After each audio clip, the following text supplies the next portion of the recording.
maka mula membiaklah anak cucu cicit daripada keturunan Nabi Allah Nuh. Dan ada juga riwayat yang mengatakan manusia-manusia selain daripada anak Nabi Nuh yang tiga, maksudnya merujuk kepada Sam, Ham dan Yafis tadi, mereka ada keluarga tetapi mereka tak mempunyai keturunan. Ada orang atas tu selain anak Nabi Nuh, tapi selepas banjir besar tu mereka tak ada keturunan. Jadi riwayat ni juga berpegang bahawa segala bentuk keturunan manusia yang wujud dan ada pada hari ini semua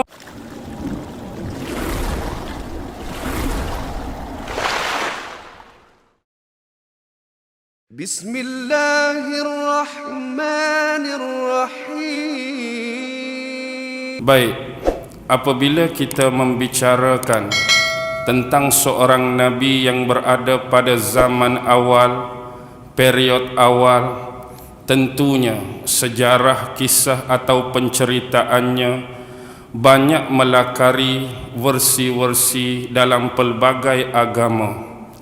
Sebagai contoh, tentu kisah ini juga dirakamkan di dalam kitab Taurat. Tentu juga kisah ini dirakamkan di dalam kitab Weda bagi agama Hindu, dan lebih-lebih lagi kisah ini terlalu dekat dan sinonim dengan agama kita Islam melalui pemwahyuan Al-Quran kepada Nabi Muhammad sallallahu alaihi wasallam. Sebagai contoh, apabila kita mengambil versi kisah Nabi Nuh alaihi salam di dalam kitab yang pernah diturunkan kepada Nabi Allah Musa alaihi salam yang dinamakan sebagai Taurat. Kitab-kitab suci di sisi orang-orang Yahudi dipanggil atau dikenali sebagai Tanakh. Tanakh ini mengandungi 3 komponen ataupun 3 kumpulan.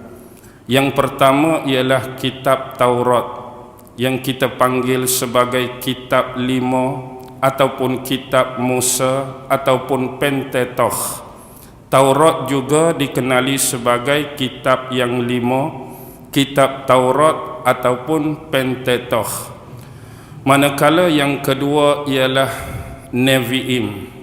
Nevi'im terbahagi kepada 2 komponen, Nevi'im Rishonim dan Nevi'im Aharonim. Manakala yang ketiga ialah Ketuvim. Jadi huruf-huruf ataupun akronim, aksara di depan tadilah sama ada Taurat, Nevi'im dan Ketuvim, itulah membentuk perkataan Tanakh, riwayat-riwayat ataupun kitab yang suci di sisi Yahudi Bani Israel. Dan tumpuan kita malam ini semestinya terarah kepada kitab Taurat Musa ataupun Taurat 5 ataupun Pentateuch.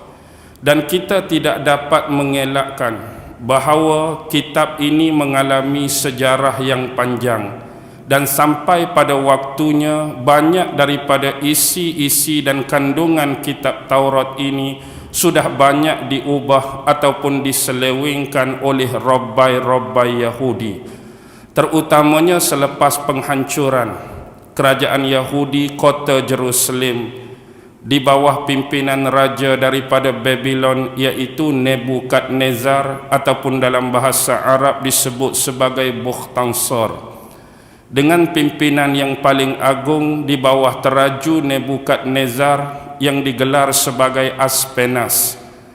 Pada zaman tersebut kita perlu mengakui bahawa adanya 4 orang Nabi yang sezaman pada masa itu, iaitu Nabi Daniel, ada Nabi Misael, ada Nabi Hananya dan ada Nabi Azaria. Kelompok-kelompok inilah yang dibawa ke bumi Babylon untuk membentuk satu perkara yang telah merubah dan melakar sejarah, iaitu pentafsiran bagi kitab Taurat yang dikenali sebagai Talmud. Sebelum ini sudah ada Talmud yang dikenali sebagai Talmud Palestin manakala di Babylon telah dibentuk selagi satu Talmud yang dipanggil Talmud Babylon. Dan ini adalah pentafsiran-tafsiran yang telah banyak merubah isi-isi dan kandungan Taurat itu sendiri. Sebab itulah hari ini ramai yang menggelarkan Pentateuch ini sebagai Pentateuch yang telah dirubah ataupun Alter Pentateuch. Tetapi apapun, 5 kitab Musa ini kita sedia maklum. Yang pertama ialah The Book of Genesis. Yang kedua, The Book of Exodus. Yang ketiga, The Book of Levi. Yang keempat, The Book of Deuteronomy. Dan yang kelima, The Book of Numbers. Bila kita mengikuti ayat-ayat awal dalam Genesis, sebagai contoh ada 4 tempat dalam Genesis yang menceritakan tentang kisah Nabi Nuh alaihi salam. Yang pertama dalam Genesis pasal yang ke-6 ayat 13 sampai 22. Yang kedua Genesis pasal ke-7 ayat ke-2 hingga ayat ke-3. Yang ketiga Genesis pasal ke-8 ayat yang ke-4. Dan yang keempat Genesis pasal ke-9 ayat yang ke-11. Ini adalah rangkuman ayat-ayat yang terkandung di dalam The Book of Genesis, kitab penciptaan alam yang menceritakan tentang kisah Nabi Nuh. Antara lain, sebelum kapal Nabi Nuh ini berlayar mengikut versi ini, Allah Subhanahu wa taala memerintahkan kepada Nabi Nuh agar memuatkan 7 jenis haiwan, 7 jenis binatang, yang mana 7 jenis haiwan atau binatang ini supaya diletakkan berpasangan. Jenis yang pertama ada jantan betina dia, jenis yang kedua pun ada jantan betina dia, sampailah jenis yang ketujuh pun ada jantan betina dia. Ini adalah sifat-sifat binatang yang 7 jenis dipanggil sebagai clean. Clean maksud bersih merujuk kepada binatang-binatang yang berwatak halal. Manakala binatang-binatang yang berwatak unclean, yang tak bersih, yang tak halal, dikatakan ada 2 jenis. 2 jenis ini pun ada jantan dan betina dia. Manakala burung juga dikatakan mempunyai 7 jenis. Daripada jenis burung yang pertama sampai burung yang ke-7 juga ada pasangan masing-masing, iaitu jantan dan betina. Dan dia juga menceritakan air yang turun secara mencurah-curah daripada langit, kemudian terpancarnya mata air yang banyak daripada bumi, sehingga keseluruhannya kawasan bukit-bukit, gunung dan ganan hampir-hampir kesemuanya ditenggelami oleh air bah besar ataupun taufan Nabi Nuh alaihi salam. Dan kita akui dalam version Taurat di sisi orang-orang Bani Israel bangsa Yahudi juga meriwayatkan kisah ini, walaupun dalam bentuk version pandangan dan pendapat mereka. Tapi kita datangkan pada malam ini sebagai tambah nilai pengetahuan bahawa kisah ini juga wujud di dalam kitab-kitab agama lain. Bagaimana di dalam Weda sebagai contoh. Weda adalah kitab suci agama orang-orang Hindu, yang mana Weda ini terdiri daripada 4 komponen: Rig Weda, Yajur Weda, Samaweda dan Atharva Weda. Dalam ayat-ayat Weda sebagai contoh, kita ada satu kisah yang cukup sinonim untuk dirilik, dihubung kait dan diperkaitkan dengan kisah Nabi Nuh alaihi salam. Yang mana pada awal-awal kejadian manusia kita ada kisah Manu-Manu. Manu-Manu ini diistilahkan sebagai manusia-manusia yang hidup pada zaman awal. Dan ada satu Manu yang cukup sinonim untuk dikaitkan dengan kisah Nabi Nuh alaihi salam di dalam Weda ni, ialah seorang Manu yang bernama Waiwaswata. Waiwaswata Manu ataupun Satyavrata, yang mana dikatakan Manu yang bernama Waiwaswata ini suatu ketika dia turun ke anak sungai. Bila dia turun ke anak sungai dengan tujuan untuk mandi dan mencuci, tiba-tiba dia berjaya menangkap seekor anak ikan yang kecil. Anak ikan yang kecil. Dalam tradisi ataupun doktrin agama Hindu, ada satu jenis ikan yang dipanggil sebagai maksha.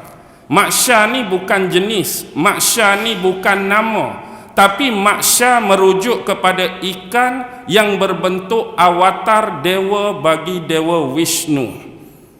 Kan dalam doktrin Trinity agama Hindu kita ada Brahma, kita ada Dewa Siva, kita ada Dewa Vishnu. Dewa yang ketiga, Dewa Vishnu inilah antara avatar bentuk pertama dia ialah menjelma dan menyerupai seekor ikan, dan penjelmaan avatar inilah dipanggil sebagai maksha, merujuk kepada ikan yang kecil tadi. Jadi bila dia ialah avatar bagi Dewa Vishnu, ikan ini mampu bercakap, ikan ini mampu berkata-kata dengan manu yang bernama Vaivaswata tadi. Sesungguhnya pesanan daripada ikan yang dipanggil maksha tersebut bahawa akan terjadinya bah ataupun banjir taufan yang besar di kemudian hari.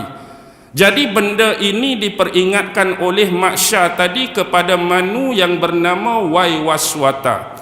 Dan cadangan dibuat oleh maksha ialah supaya ambil ikan kecil tadi, kemudian letakkan dia di dalam sebuah tempayan. Manu ni kena ambil dia, letak dalam tempayan, kemudian kena gali lubang, letak pula tempayan tu dalam lubang.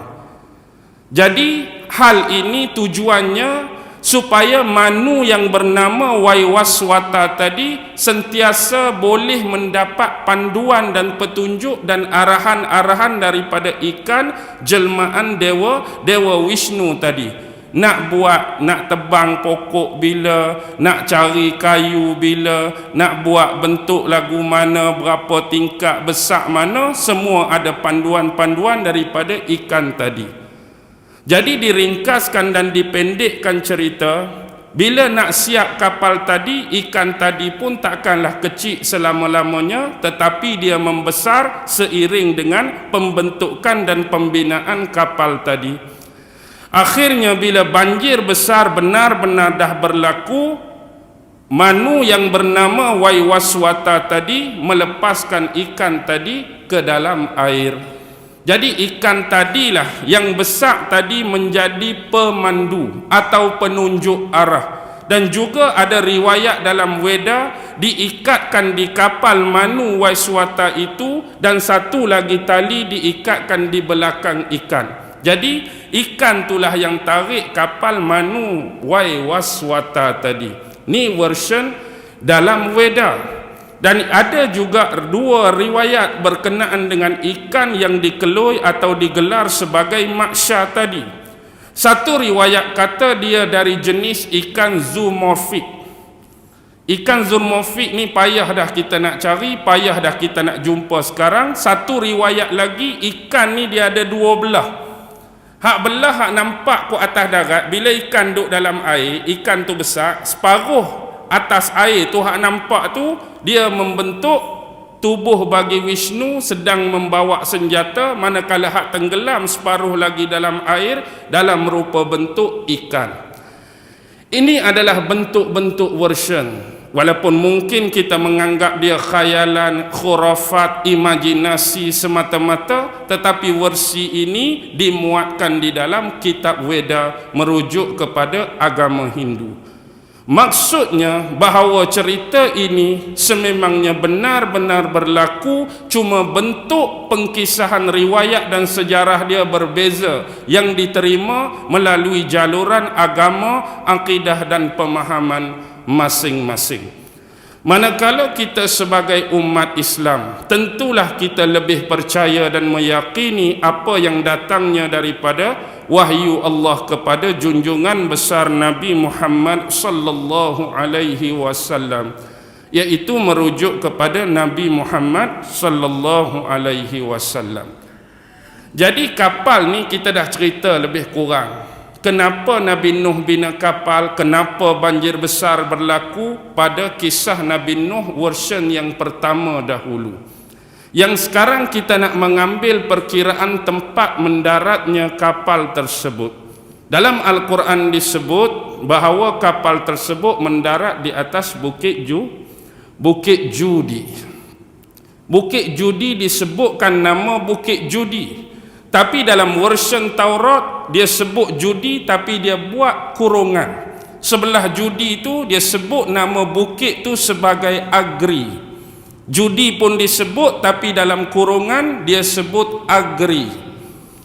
Manakala yang dijumpai hari ini sebagai contoh, Allah saja yang maha mengetahui adakah kapal ataupun kerangka yang ditemui di atas pergunungan Ararat itu benar-benar asli kapal miliknya Nabi Nuh dan kaum dia yang beriman dahulu, ataupun kapal yang sebenar masih lagi tersembunyi dan dirahsiakan oleh Allah, hanya Allah yang maha mengetahui. Jadi kapal yang berada di atas pergunungan Ararat itu meliputi kawasan 3 sempadan negara, iaitu negara Turki, Iran dan Armenia. Jadi kapal yang ditemui di pergunungan Ararat itu memang besar. Besarnya boleh dikatakan boleh memuat 12 gelanggang basketball. Kalau kita biasa tengok permainan basketball, gelanggang dia tu 12 kali gelanggang. Maksudnya besar sungguhlah kerangka ataupun bahan sejarah yang ditemui di atas pergunungan Ararat. Dan kita juga menjanjikan satu perkara pada bulan yang lepas. Bila kapal Nabi Nuh ini berlabuh, jadi turunlah isi-isi sama ada daripada kalangan haiwan-haiwan ataupun burung-burung ataupun manusia itu sendiri. Sama ada Nabi Nuh sendiri, 3 orang anaknya dengan isteri dan keluarga masing-masing, serta manusia-manusia yang beriman daripada kalangan kaum dia. Dan ini memaksakan kita bertemu dengan 2 lagi riwayat. Satu riwayat ada menyebut jumlah mereka 83 orang. Ada kata riwayat 70 orang. Walaupun demikian, di sini juga kita meletakkan asas hanya Allah lah yang mengetahui jumlah sebenar manusia yang beriman di samping Nabi Nuh, anak, isteri dan keluarga masing-masing. Apapun kalau kita mengambil riwayat yang pertama yang kata 83 orang, bila saja Nabi Nuh mendaratkan kapal tersebut, jadi turunlah gerombolan manusia-manusia dengan jumlah tersebut. Lalu di pergunungan Ararat itu jugalah ada satu daerah, satu kawasan yang dipanggil Qarda. Di Qarda itu dibangunkan satu penempatan, satu perkampungan sebagai Temanon. Temanon ni dalam bahasa Arab dia panggil Suk Samanin, iaitu tempat yang mengandungi 80 orang. Samanin dalam bahasa Arab 80 mengambil kira jumlah manusia-manusia yang duduk atas kapal tadi.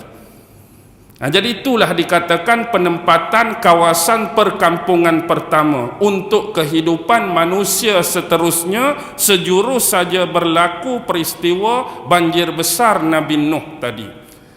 Tetapi daripada keturunan-keturunan ini, maka mula membiaklah anak cucu cicit daripada keturunan Nabi Allah Nuh. Dan ada juga riwayat yang mengatakan manusia-manusia selain daripada anak Nabi Nuh yang 3, maksudnya merujuk kepada Sam, Ham dan Yafis tadi, mereka ada keluarga tetapi mereka tak mempunyai keturunan. Ada orang atas tu selain anak Nabi Nuh, tapi selepas banjir besar tu mereka tak ada keturunan. Jadi riwayat ni juga berpegang bahawa segala bentuk keturunan manusia yang wujud dan ada pada hari ini semua akan tertuju, semua akan terikat kepada 3 keturunan asas anak kepada Nabi Nuh alaihi salam tadi, iaitu Sam, Ham dan Yafis. Sebab itu malam ni saya minta kepada AJK supaya sediakan whiteboard dan marker. Sebab senang bagi saya untuk tulis dan ceritakan. Sebab kalau saya nak sebut depan ni, memang takut tak dan tulis, memang orang tak ingat.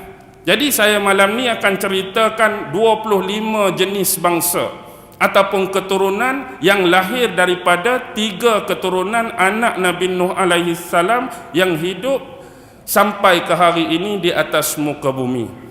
Jadi saya akan bergerak ke whiteboard dan marker insya-Allah. Sebagai contoh, kalau kita tengok Nabi Nuh alaihi salam plus isteri dia. Baik, dikatakan isteri Nabi Nuh alaihi salam ni ada 3 riwayat. Riwayat yang pertama, ada yang mengatakan isteri Nabi Nuh ni nama Wafilah. Ni riwayat pertama. Manakala riwayat yang kedua, ada mengatakan isteri Nabi Nuh ni nama dia ialah Amruzah binti Barakil. Ada riwayat yang ketiga menamakan isteri Nabi Nuh sebagai Nahama binti Zila. Okey. Oh, ni basic Nabi Nuh alaihi salam berkahwin dan isteri dia tu ada 3 periwayatan. Yang pertama Wafilah, yang kedua Amruzah binti Barakil, yang ketiga Nahama binti Zila. Tak kisahlah yang mana pun. Jadi daripada isteri ni melahirkan 4 orang anak. Yang pertama Kan'an, Sam, Ham, Yafis. Baik. Sukacita diperingatkan Kan'an ni, anak yang pertama ni ialah anak yang tidak mahu mengikuti dakwah dan seruan Nabi Nuh. Dalam Al-Quran dikisahkan ada seorang anak Nabi Nuh, waktu banjir berlaku tu Nabi Nuh ajak dia naik ke atas kapal. Tapi dia tak mau beriman, dia tak mau ikut Nabi Nuh naik atas kapal. Lalu dia mengatakan dia akan menyelamatkan diri dengan mencari tanah-tanah ataupun bukit gunung yang lebih tinggi. Jadi akhirnya dia pun turut sama mati, tenggelam, lemas bersama dengan manusia-manusia kufur dan ingkar yang lain. Jadi hak ni kita kira tamat riwayat. Jadi hak ada sekali atas kapal dengan Nabi Nuh ialah Sam, Ham, Yafis. Juga sebelum kita pergi lebih jauh, ada riwayat yang mengatakan Kan'an ini ialah anak tiri kepada Nabi Nuh. Jadi sebelum Nabi Nuh berkahwin dengan salah satu daripada mana nama ini, isteri dia tu sudah ada anak dengan suami yang terdahulu, anak ni nama Kan'an. Jadi bila kahwin dengan Nabi Nuh, Kan'an ni sebenarnya anak tiri bagi Nabi Nuh. Jadi anak sebenar ialah Sam, Ham dan Yafis. Tu satu riwayat. Okey. Baik, sekarang bila kapal tu mendarat, kita nak ambil version 83 orang ataupun yang 70 orang, tak kisahlah. Tapi ini cuma periwayatan. Jadi bila kita tengok riwayat yang mengatakan keturunan-keturunan manusia yang ada hari ini datang daripada 3 keturunan ni, Sam, Ham, Yafis. Baik. Ada 25 yang direkodkan oleh ahli-ahli sejarah, 25 keturunan. Baik, yang pertama kita ambil Sam dulu. Bila sebut tentang Sam, Sam ini dengan isteri dia, Sam berkahwin dengan Shalib binti Batawil.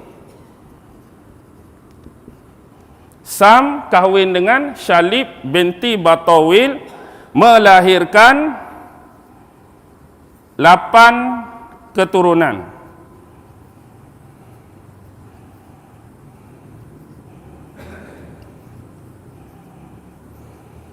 Baik.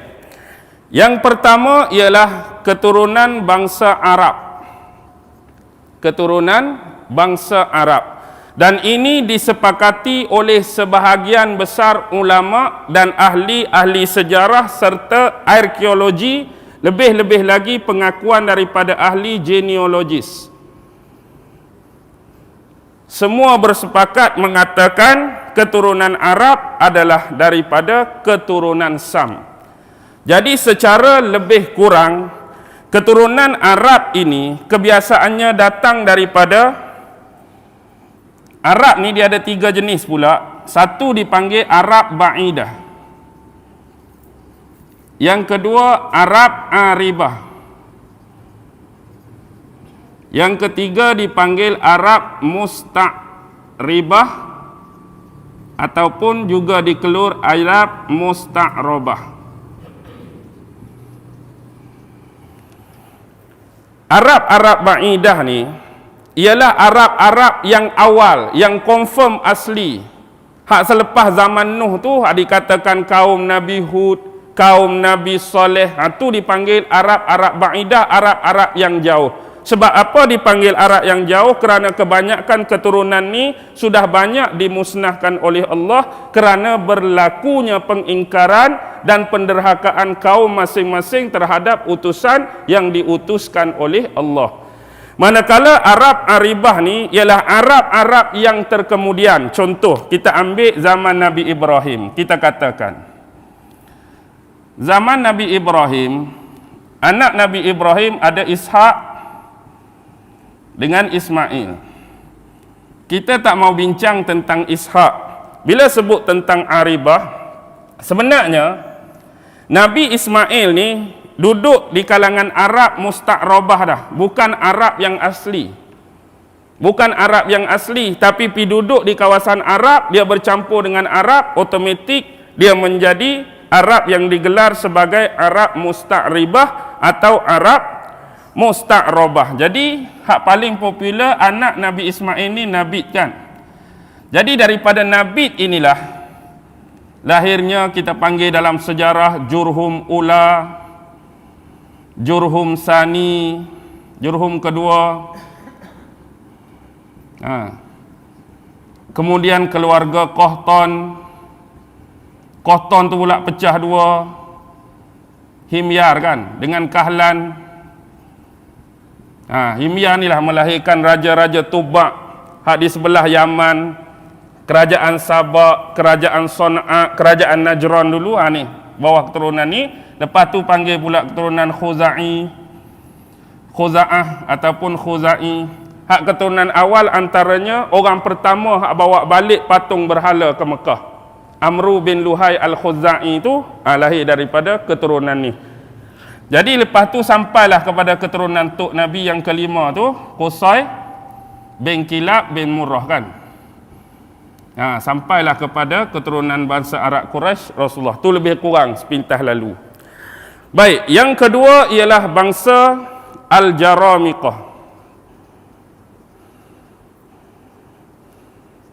Yang ketiga bangsa Al-Jail. Yang keempat bangsa Al-Kurdi. Yang kelima bangsa Ambat ataupun Nabt. Okey, yang keenam bangsa Suryani. Yang ketujuh Ibrani. Yang ke-8 ialah bangsa Parsi. Okey. Jadi inilah dikatakan 8 jenis keturunan, 8 jenis bangsa daripada anak cucu cicit keturunan Sam dengan Syalib binti Batawil. Arab kita cerita lebih kurang. Al-Jaramiqah ni ialah anak kepada Basil bin Ashur bin Sam. Penempatan mereka dulu kawasan Mosul di Iraq. Jaramiqah ialah anak cucu cicit keturunan Basil bin Ashur bin Sam. Manakala Jail juga merujuk kepada keturunan yang sama. Jail juga datang daripada Basil bin Ashur bin Sam, cuma penempatan mereka di sebuah daerah nama Kailan di kawasan timur.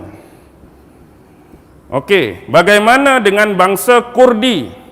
Kurdi lahir daripada Iran bin setengah sebut Lut, setengah sebut Lawud bin Sam. Jadi bangsa Kurdi datang daripada anak cucu cicit keturunan Iran. Ni ada orang sebut Lut, ada orang sebut Lawud bin Sam. Manakala Ambat atau Nabat ialah keturunan Lambit. Lambit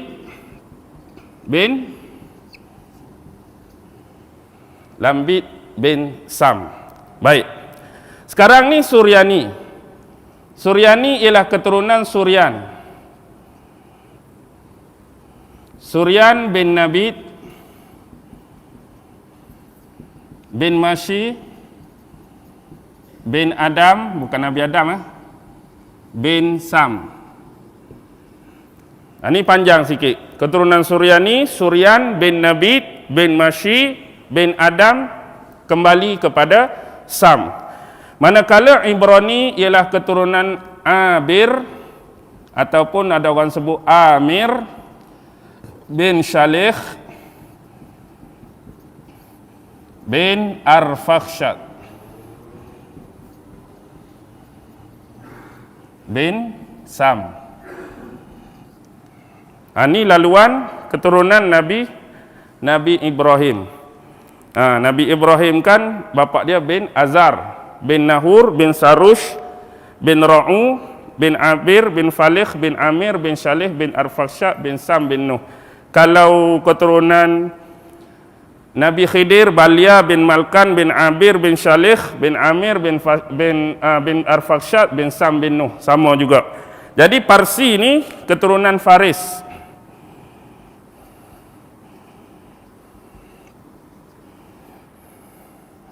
Faris pun bin Lawud ataupun Lut tadi bin Sam. Okey.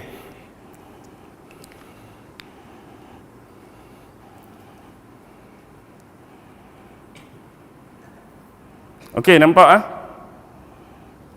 Nampak? Jadi Sam melahirkan 8 keturunan, 8 generasi: Arab, Jaramikoh, Jail, Kurdi, Ambath ataupun Nabath, Suryani, Ibrani dan Parsi. Jadi keturunan-keturunan saya dah tulis di sini, nak suruh nampak pengembalian generasi mereka, salasilah atau keturunan kepada Sam. Jadi siapa nak tulis, siapa nak snap, sebab saya nak padam nak tulis keturunan Ham pula.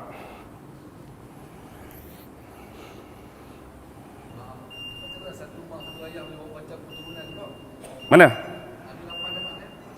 Tak, ni bukan anak dia, sebenarnya bukan anak asal ni. Dia dah pecah-pecah ni. Ni keturunan dah ni.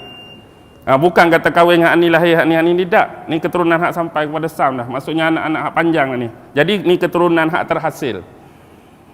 Bukan kata anak dia nama Arok, anak dia nama Jaramikah tak. Ni keturunan dah. Okey.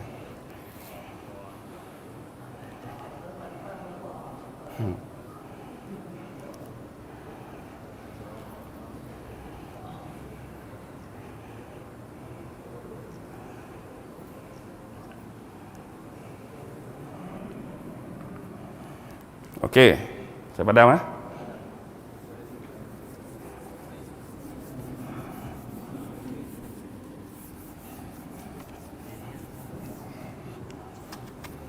Okey. Yang pertama Sam kita sudah dapat 8. Manakala Ham dia kahwin dengan Nahlab binti Marib. Nahlab binti Marib. Jadi Ham ni melahirkan 7 keturunan.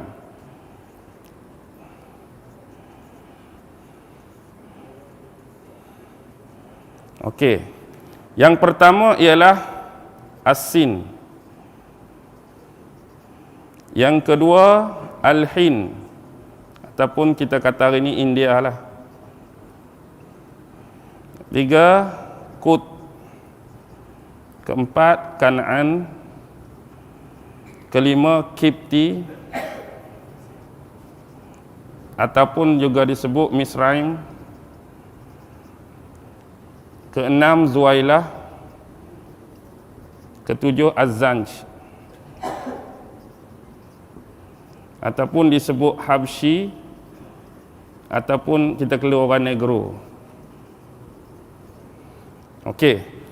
Ham campur Nahlab binti Marib, kita dapat keturunan As-Sin, Al-Hind ataupun India. Kut, Kan'an, Kipti, Misraim, biasa merujuk kepada Mesir kuno tu. Zuailah dan juga Az-Zanj. Baik, As-Sin ni ialah anak kepada Kush bin Ham. Al-Hind pun anak kepada Kush bin Ham. Kut ni anak keturunan Kut bin Ham. Kan'an ni anak keturunan Kan'an bin Ham. Kipti Misraim ni ialah anak keturunan Kiptim. Kiptim bin Mashar bin Baishar bin Ham. Okey, ni panjang sikit. Jadi keturunan Fir'aun ni mari kot ni lah. Fir'aun kan bangsa Kipti, Nabi Musa bangsa Bani Israel. Zuailah ni dia ada satu tempat nama Birqat. Birqat ni macam satu kawasan, tempat penginapan kuno mereka dulu. Mereka ni keturunan Huwailah. Huwailah kembali kepada atas ni, Huwailah bin Kush bin Ham. Cuma hak hilang rekod Az-Zanj. Sebab bila tengok dalam kitab Az-Zanj ni, dia buat Az-Zanj, lepas tu diperkirakan dia tulis akan sampai keturunan ni pada Ham. Dia tak ada susur, dia tak ada galur, dia tulis diperkirakan Az-Zanj ataupun Habsyi ataupun Negro ni datang daripada keturunan Ham. Macam tu saja. Jadi inilah 7 keturunan Ham: Sin, Hind, Kut, Kan'an, Kipti, Zuailah dan Az-Zanji. Jadi kita dah dapat 7. Berapa dah jumlah? 15. Kita nak semua 25. Jadi berapa lagi perlu? 10 lagi. Okey, nak snap.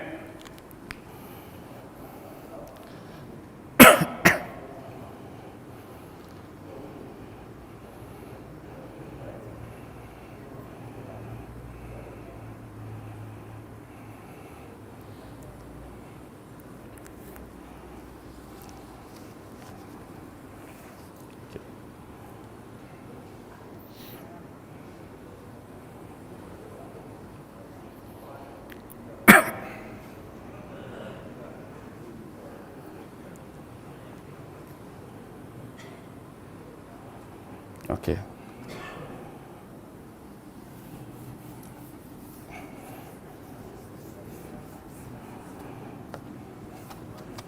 Okey, sekarang kita pergi keturunan yang ketiga, iaitu Yafis.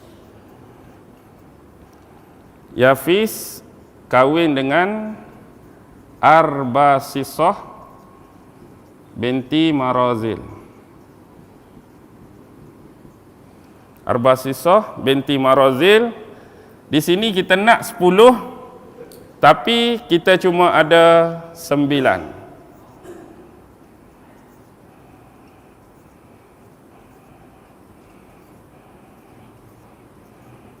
Kita sebut selalu kenapa 9 tak cukup 1. Hak 10 tu merujuk kepada bangsa Barbar. Barbar ni tak boleh kenal pasti sama ada dia datang daripada keturunan Arab atau keturunan Yafis atau Ham. Dia sebut lagu tu je. Barbar ni orang jadi keliru, tak boleh nak pastikan sama ada dia ni datang dari keturunan Arab atau selain daripada Yafis dan Ham. Jadi kita letak di bawah, senang orang nak fikir. Tak boleh dikenal pasti.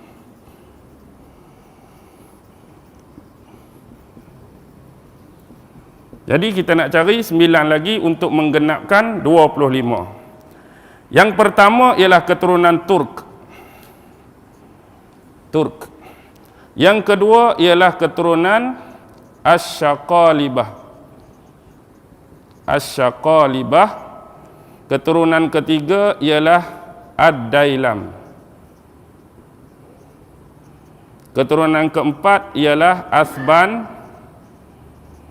Keturunan yang kelima ialah keturunan Frank. Keturunan keenam Laman. Keturunan ketujuh keturunan Sin. Hari ni kita senang orang Cina lah. Keturunan ke-8 nak keluar besok kan. Ya'juj dan Ma'juj. Keturunan Yunan. Okey. 9 hak berbaki. Pertama Turk, Syaqalibah, Dailam, Asban, Frank, Laman, Sin ataupun orang Cina, Ya'juj Ma'juj, Yunan. Turk ni ialah keturunan Turk bin Kumar bin Yafis. Tetapi kita kena tengok, sebab sejarah bangsa Turk ni cukup luas. Daripada ras Turk bin Kumar bin Yafis ni menghasilkan 9 ras bangsa lain. Antaranya ialah bangsa Kibjat, bangsa Tartar,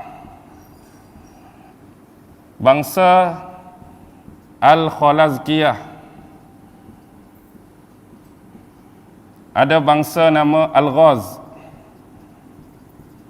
ada bangsa nama Al-Ghur, ada bangsa nama Al-A'lan, ada nama bangsa Al-Sharkas,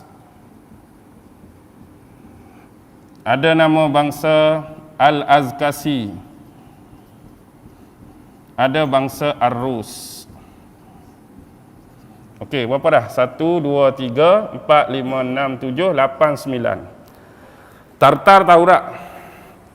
Tartar ni lah, kod kawasan Mongol tu. Ar-Rus ni merujuk kepada kawasan Rusia lah ni. Geng-geng Rusia. Jadi kita nampak dah Yafis ni kebanyakan menghasilkan golongan di sebelah kawasan Turki, orang-orang Cina, keturunan Ya'juj Ma'juj dan sebilangan besar kawasan Eropah Timur. Baik. Asyaqalibah lahir daripada keturunan Ashkanar bin Tugharma bin Yafis. Ad-Dailam keturunan Ma'zai bin Yafis. Asban keturunan Masyah bin Yafis. Frank keturunan Tubal bin Yafis. Laman pun keturunan yang sama, Tubal bin Yafis. Tulislah senang. Sin, orang Cina keturunan Shini. Shini bin Mangguh bin Yafis. Ya'juj Ma'juj keturunan Mangguh bin Yafis. Yunan keturunan Yunan bin Yafis. Tapi keturunan Yunan ni di kemudian hari dia pecah 3. Satu dia panggil keturunan Liton.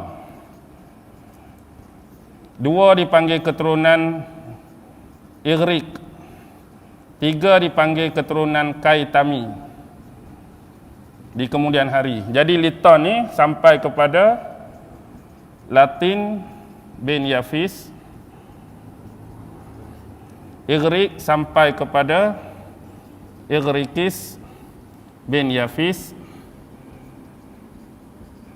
Ni Kaitam ni sampai kepada Katim bin Yunan bin Yafis. Kek pinggang. Okey. 9 daripada keturunan Yafis dengan Arbasisah, Turk, Syaqalibah, Dailam, Asban, Frank, Laman, Sin, Ya'juj Ma'juj dan Yunan. Jadi 10 di sini. Kita masukkan dalam Yafis teruslah. Yafis 9, Barbar 1, jadi 25. Jadi hak lain-lain hari ni pecah daripada hak ni lah. Jadi secara mudah, Sam ni melahirkan keturunan bangsa Arab hak umum lah. Ham ni melahirkan keturunan bangsa kulit kulit gelap lah, Negro, Habsyi, Mesir. Yafis ni keturunan Turk, Cina, Rusia, kawasan-kawasan di Eropah Timur. Sebab kalau Eropah Barat, dia akan datang daripada anak Nabi Ishaq. Anak Nabi Ishaq, ni dulu. Snack dulu, nak padang. Ke snack dah? Snack dah?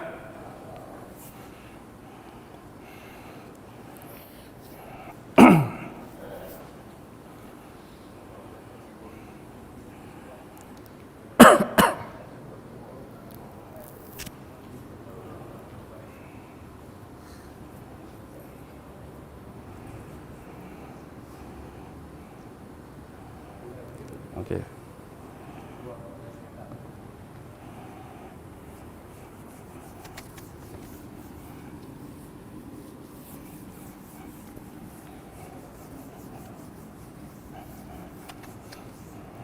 Baik.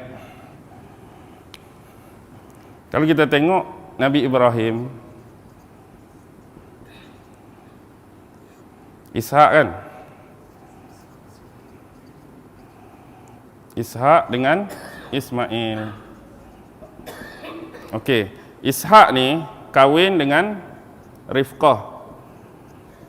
Isteri Ishak nama Rifqah, dapat anak kembar. Yang sulung nama Aisu ataupun juga disebut Aish. Abang ni abang, adik dia Nabi Yaqub lah. Kan Nabi Yaqub tu anak Nabi Ishak. Nabi Yaqub tu sebenarnya kembar. Jadi keturunan Rom tu digelar Abu Rom hak ni lah. Bapa kepada orang-orang Rom hak sebelah barat. Lahir daripada keturunan abang Nabi Yaqub tu, keturunan Aish. Sebab dia bawa diri ke sebelah kawasan Rom barat. Sebab tu dulu zaman Rom berkuasa dulu, kita ada Rom barat yang berkiblatkan Vatikan. Kita ada Rom Timur yang kita panggil kerajaan Byzantium tu kan. Byzantium tu. Yang ni kiblat dia Konstantinopel. Jadi kita kena tahu dan boleh beza antara Rom Barat dengan Rom Timur. Jadi akhir zaman ni Rom mana? Hak kata akhir zaman kita akan lawan Rom tu, Rom Barat ke Rom Timur? Ni mesti ada hubung kait. Salah satu Rom tu akan kita lawan, salah satu Rom tu akan bergabung dengan Islam.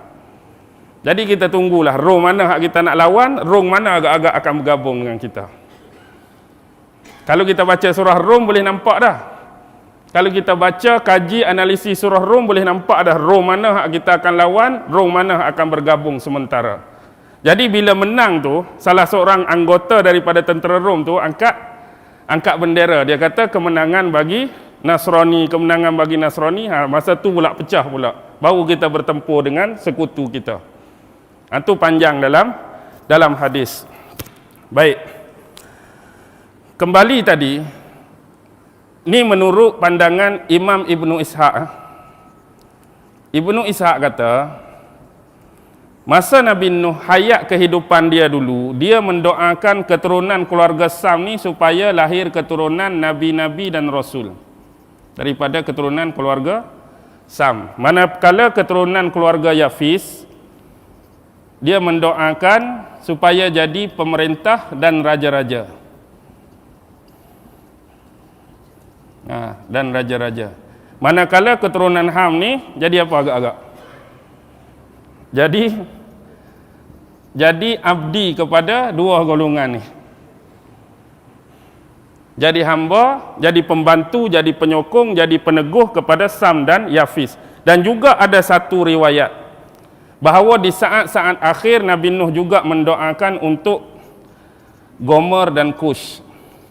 Gomer dan Kush ini merujuk kepada salasilah keluarga Ham. Di akhir-akhir dia mendoakan keturunan Gomer dan Kush agar jadi juga golongan pemerintah dan raja-raja. Baik, kita tahu kawasan-kawasan yang disebutkan tadi lebih banyak mendominasi di kawasan mana? Antara tamadun dunia paling awal ialah bertapak di Mesopotamia, kan?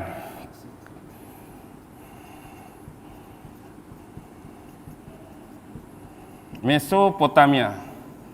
Dan kita tahu di bawah tamadun Mesopotamia banyak kerajaan besar, antaranya Sumeria. Sumeria ni hak terkenal ni Raja Hammurabi, kan? Kod Hammurabi tu. Kod Hammurabi, hak tulisan suniform tu, tulisan paku. Dia style ada papan macam luh. Dia macam pahat tu tulisan dia, bentuk pahat. Lepas tu ada kerajaan Akkadia. Ada kerajaan Kaldea. Ada kerajaan Sargon. Ada kerajaan Assyria. Ada kerajaan Aromia. Dan paling popular kerajaan Babylon. Inilah kebiasaan penempatan paling banyak anak-anak Nabi Nuh daripada keturunan Sam ialah di kawasan ini. Di kawasan tamadun-tamadun ni. Sebab itulah pada zaman Babylon, raja apa? Hak lawan Nabi Ibrahim siapa? Namrus, kan? Namrus dia nak menguasai semua kota-kota ni. Dia nak menguasai semua kota-kota besar pada zaman awal untuk membentuk OWG, One World Government. Hari ini anak cucu cicit dia tukar pengistilahan One World Government, dia tukar jadi NWO, New World Order.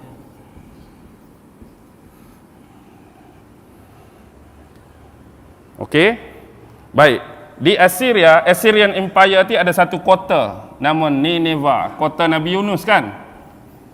Nah, ini dibina juga pada zaman pemerintahan Namrus, kota Nineveh tu. Kerajaan Sargon. Raja Sargon 1, Raja Sargon 2, sebab itulah dalam version Taurat, isteri Nabi Ibrahim ada berapa? Oh, tak ada. Isteri Nabi Ibrahim ada berapa dalam version Taurat? Ada berapa? 4, kan? Yang ketiga Keturah, kan?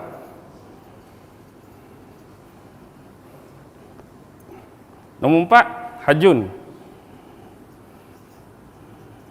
Nah, ni ada dalam version Taurat, kan?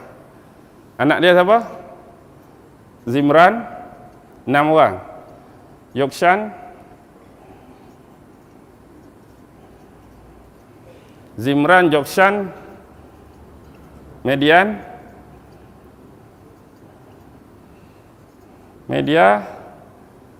Zimran, Jokshan, Media, Isbak, Syu'ah.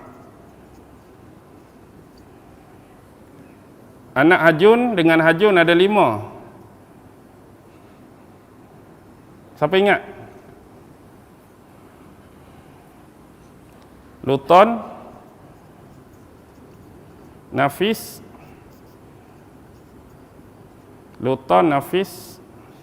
Amim.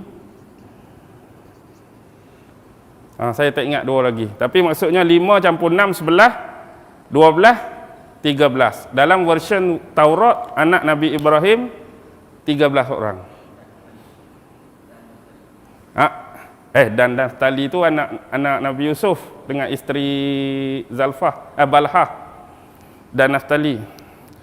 Nanti Luton, Kisan, Amin. Seorang lagi.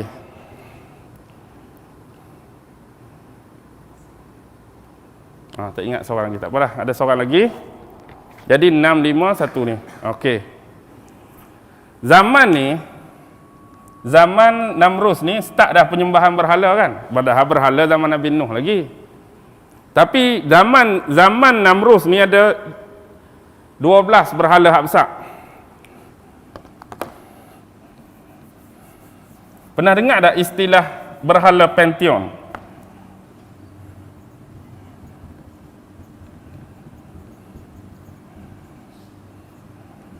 Istilah berhala Pentium, bukan Pentium 1, Pentium 2 tu komputer. Tu Pentium. Dia panggil berhala adat. Nombor 2 Anunnaki. Nombor 3 Enki. 4 Enlil. 5 Ishtar. Tahu Ishtar siapa? Ishtar pun dia, Easter pun dia, Ashtaroh pun dia,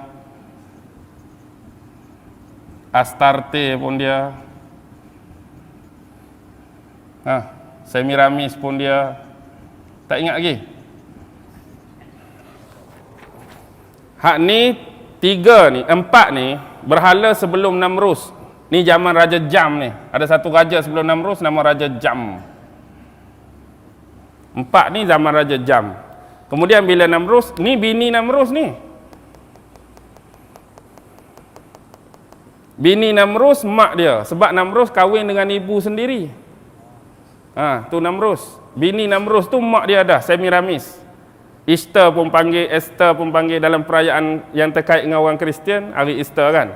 Ashtaroh, Astarte. Astarte ni siapa? Hak duduk lambang di minuman Starbucks tu. Starbucks tu ada gambar perempuan tu lah. Astarte merujuk kepada benda yang sama, bini Namrus lah tu. Jadi kalau tak tahu sebelum ni, memang anda tak tahu, anda minum ditemani oleh isteri Namrus. Hak paling besar, hak nyata, hak duduk di New York tu kan. Statue of Liberty, hak pegang obor tu. Tu Semiramis lah, isteri Namrus lah tu. Gambaran obor tu ialah roh Namrus yang masih tetap hidup melihat dunia hari ini. Bagi dia roh Namrus tak mati-mati. Baru ada Marduk. Marduk ni satu kuil yang dibina oleh Namrus untuk memperingati dan memuliakan Dewa Marduk. Okey, yang keenam, Nana. Bukan Nana Tanjung Nana ataupun Sin. Lepas tu yang ketujuh dipanggil Dewa Nergal. Yang ke-8 Ninghugras. Yang berapa dah silap nombor? 6, 7, 8. Ni 9. Yang ke-10 Ninurta. Yang ke-11 Dumuzid. Yang ke-12 Dewa Utu. Ni sikit baru. Dia dewa hak paling banyak zaman Firaun, zaman Mesir tu. Zaman Mesir ada 24 dewa utama. Letih saya nak cerita dewa Mesir pula. Cukup ni dulu lah. Kita sambung nanti sampai cerita Nabi Musa tak apalah. Okey, boleh faham tak?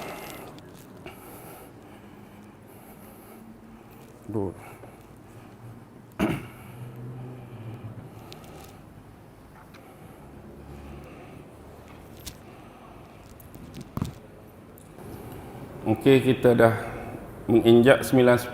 Nak sambung lagi ke nak berhenti dah? Sambung sikit lagi. Baik.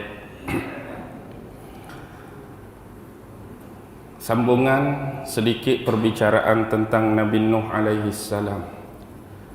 Kalau kita tengok dalam surah Al-Ankabut sebagai contoh ayat yang ke-14 dan ayat yang ke-15, di mana Allah Subhanahu wa taala berfirman, "Wa laqad arsalna Nuhan ila qaumihi falabisa fihim alfasanatin illa 50 'ama fa akhadhahumut tufan wa hum zalimun فأنجيناه وأصحاب السفينة وجعلناها آية للعالمين. Ankabut ayat yang ke-14, sesungguhnya kami telah mengutuskan seorang Rasul yang diberi nama Nuh, yang kita panggil Nabi Nuh alaihi salam, falabisa fihim, dan dia hidup di kalangan mereka alfasanatin 1000 tahun illa khamsina ama, kecuali 50. Jadi kami dah utuskan seorang Nabi, seorang Rasul yang nama dia Nuh, dan Nabi ni hidup di kalangan mereka, yakni kaum dia. Sebelum ni dalam Al-Quran kita tidak temukan nama kaum bagi Nuh alaihi salam, kecuali disebutkan oleh Allah dengan qaumi Nuhin, qaumun Nuh. Walaupun begitu, ada beberapa pandangan daripada ulama-ulama Islam, nama kaum bagi Nabi Nuh ialah kaum Rasid, Ra alif Simba, kaum Rasid nama dia. Ni sebahagian pandangan ulama. Jadi mereka tinggal bersama Nabi Nuh ni 1000 tahun kecuali 50. Maksudnya apa? Umur Nabi Nuh 950 tahun. Fa akhazahumut tufan wa hum zalimun. Dan mereka ini dibencanakan, diujikan oleh Allah Subhanahu wa taala dengan banjir besar. Dan Al-Quran sendiri sebut dengan kalimah ni tufan, iaitu taufan. Wahum zalimun, dan mereka ini adalah manusia-manusia yang zalim. Fa anjaynahu, dan kami telah selamatkan hu, kembali kepada Nabi Nuh. Kami telah selamatkan Nabi Nuh dan kaum-kaum dia.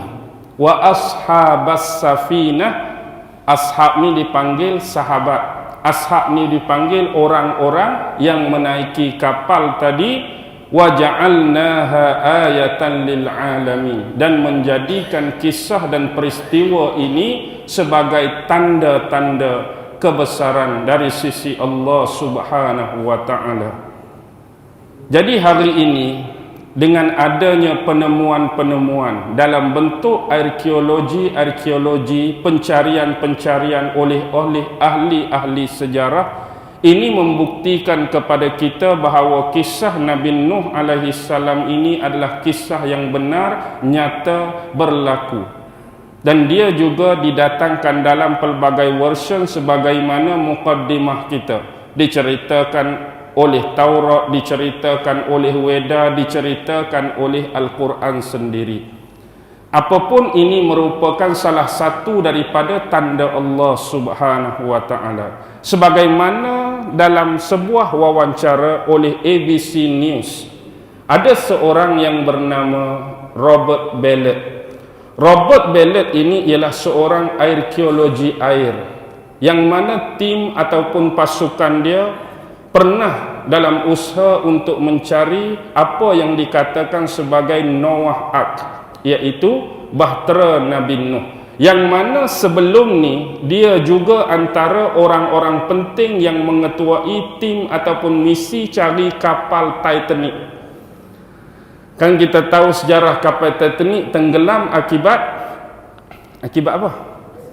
Terlanggar dengan iceberg. Tetapi antara sejarah, kebetulan ataupun sememangnya malapetaka daripada Allah, ada beberapa perkara yang meragukan dan mengelirukan kita berkaitan dengan tenggelamnya kapal Titanic. Tentu ramai yang belum mengetahui atau pernah mengetahui tentang isu ini berkenaan dengan penubuhan Federal Reserve Bank di Amerika. Jadi ada ura-ura akan ditubuhkan Federal Reserve Bank. Bila Federal Reserve Bank ditubuhkan, ia bukannya milik kerajaan Amerika, tetapi ia milik individu tertentu, yang mana usaha penubuhan Federal Reserve Bank ini ditentang secara kuat oleh Presiden Amerika pada waktu tersebut, John F. Kennedy. yang mana akibat daripada penentangan tersebut, habuan yang diterima oleh John F. Kennedy ialah beliau mati ditembak, beliau mati dibunuh. Siapa di belakang penubuhan Federal Reserve Bank? Iaitu ahli-ahli keluarga Rothschild. Dan ada 3 orang penting yang juga menjadi penghalang yang besar untuk penubuhan Federal Reserve Bank, yang pada waktu tersebut kebetulan ataupun sudah dirancang, mereka bertiga berada di dalam kapal Titanic pada malam malapetaka tenggelamnya kapal tersebut. Mereka ialah Benjamin Guggenheim, mereka ialah Isaac Strauss, mereka ialah Jacob Astor. Semuanya berbangsa Yahudi, bernama Yahudi, tetapi mereka antara orang yang paling lantang dan kuat penubuhan Federal Reserve. Termasuk senarai nama list yang sepatutnya menaiki kapal tersebut juga pada malam kejadian ialah JP Morgan. Tapi tiba-tiba JP Morgan dikeluarkan senarai namanya dan dia seolah-olah terselamat daripada kejadian tersebut. Dan akhirnya 3 ini mati tenggelam dalam malapetaka pelanggaran dengan iceberg. Sama ada kebetulan sememangnya kematian mereka bertiga dirancang, atau ia adalah ketentuan dan takdir daripada Allah berlaku ke atas kapal tersebut pada malam kejadian. Baik, bila kembali kita ke dalam surah yang selalu kita baca pada malam Jumaat, apa surah?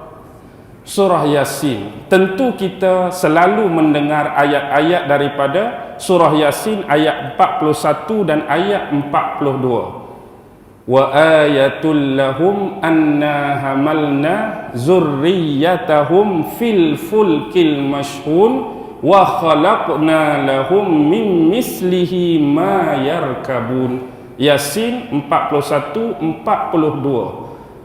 yang mana wa ayatul lahum, salah satu daripada tanda kekuasaan dan kebesaran Allah Subhanahu wa taala kepada kamu, anna hamalna, sesungguhnya kamilah yang mengangkut, yang membawa zurriyatahum, keturunan-keturunan mereka, fil fulkil mashhun, di dalam kapal, di dalam bahtera yang penuh muatannya. Ini adalah gambaran merujuk kepada peristiwa apa? Peristiwa kapal dan banjir besar Nabi Nuh alaihi salam. Wa khalaqna lahum, dan kami ciptakan dan jadikan bagi mereka mim mislihi ma yarkabun, daripada apa yang mereka naiki berupa bentuk sebuah bahtera. Begitu juga dalam surah Al-Haqqah. Kalau ada siapa yang sering baca Al-Haqqah ayat 11 dan ayat 12, inna lamma taghal ma'u hamalnakum fil jariyah linaj'alaha lakum tazkiratan wa ta'iyaha uzunun wa'iyah. Al-Haqqah ayat 11 ayat 12. Inna lamma, sesungguhnya tatkala berlaku, taghal ma'u, air yang mula melimpah, hamalnakum, dan kami membawa kamu, iaitu keturunan nenek-nenek moyang kamu dahulu, merujuk kepada Nuh, anak-anak, keluarga dan kaum-kaum yang beriman, fil jariyah, di dalam bahtera ataupun di dalam kapal, linaj'alaha lakum, supaya menjadikan peristiwa tersebut bagi kamu tazkirah, suatu peringatan, peringatan yang cukup hebat, peringatan yang cukup besar, wa ta'iyaha uzunun wa'iyah, bagi mereka-mereka yang mempunyai telinga untuk mendengar pelajaran-pelajaran dan pengajaran daripada kami. hak ada telinga, faham tak ayat Tuhan tu? Maksudnya ayat sindir lah tu. Siapa ada telinga dia dengar, siapa tak ada telinga dia tak dengar. Sebab antaranya kalau kita rujuk surah Al-Hajj, pernah tahu cerita tentang zombie tak? Bukan zombie kampung pisang, bukan zombie kilang biskut ni. Sebenarnya penjenamaan zombie itu lama dah mereka buat. Maksudnya dalam surah Al-Hajj ada satu ayat yang menceritakan tentang fenomena zombie, dan hari ini mereka nak menjadikan kita semua sebagai zombie. Maksud zombie yang mereka nak ialah manusia-manusia yang mempunyai mata tapi dia tidak gunakan mata tersebut untuk melihat kebenaran.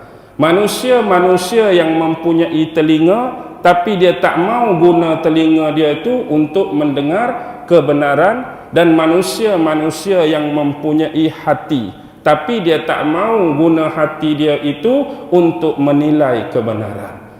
Jadi hari ini ada di kalangan kita manusia-manusia yang arahkan mata, telinga dia dan hati dia bukan untuk kebenaran. Dialah zombie-zombie yang dimaksudkan yang sedang berjalan, iaitu seumpama mayat-mayat dan bangkai-bangkai yang hidup. Jadi cerita hal pembentukan zombie ni tak payah cari hak muka putih macam bedak, tak payah cari hak lagu tu. Cari di kalangan kita berlambak dah wujudnya zombie-zombie sebenar yang ingin dicipta, dijenamakan dan dikreat oleh golongan-golongan Yahudi yang tak mau melihat manusia-manusia ini beriman kepada Allah dan kembali kepada panduan Al-Quran dan juga sunnah Rasulnya. Jadi saya kira cukuplah dulu lah. Saya pun penat berdiri ni. Boleh ya? Jadi nak sambung 3.0 ke tukar Nabi Hud terus? Rasa tak cukup lagi ke? Rasa cukup dah Ustaz. Nabi Nuh ni bulan depan kita Nabi Hud. Hak mana? Saya tak kisah. Kalau rasa ada lagi benda yang penting perlu kita sambung, kalau rasa dah cukup, ataupun kita sambung Nabi Hud kalau ada keperluan lain, pertanyaan-pertanyaan kita akan on. Apa pun saya nak pesan awal-awal, sekiranya melalui kajian saudara, pembacaan saudara, analisis saudara, sekiranya dipertemukan relate dengan apa yang saya cerita tadi, berlaku percanggahan ataupun mungkin saya ada kesilapan pada nama-nama tersebut, jangan segan silu. Ustaz, hak Ustaz tulis baru ni ada silap, on.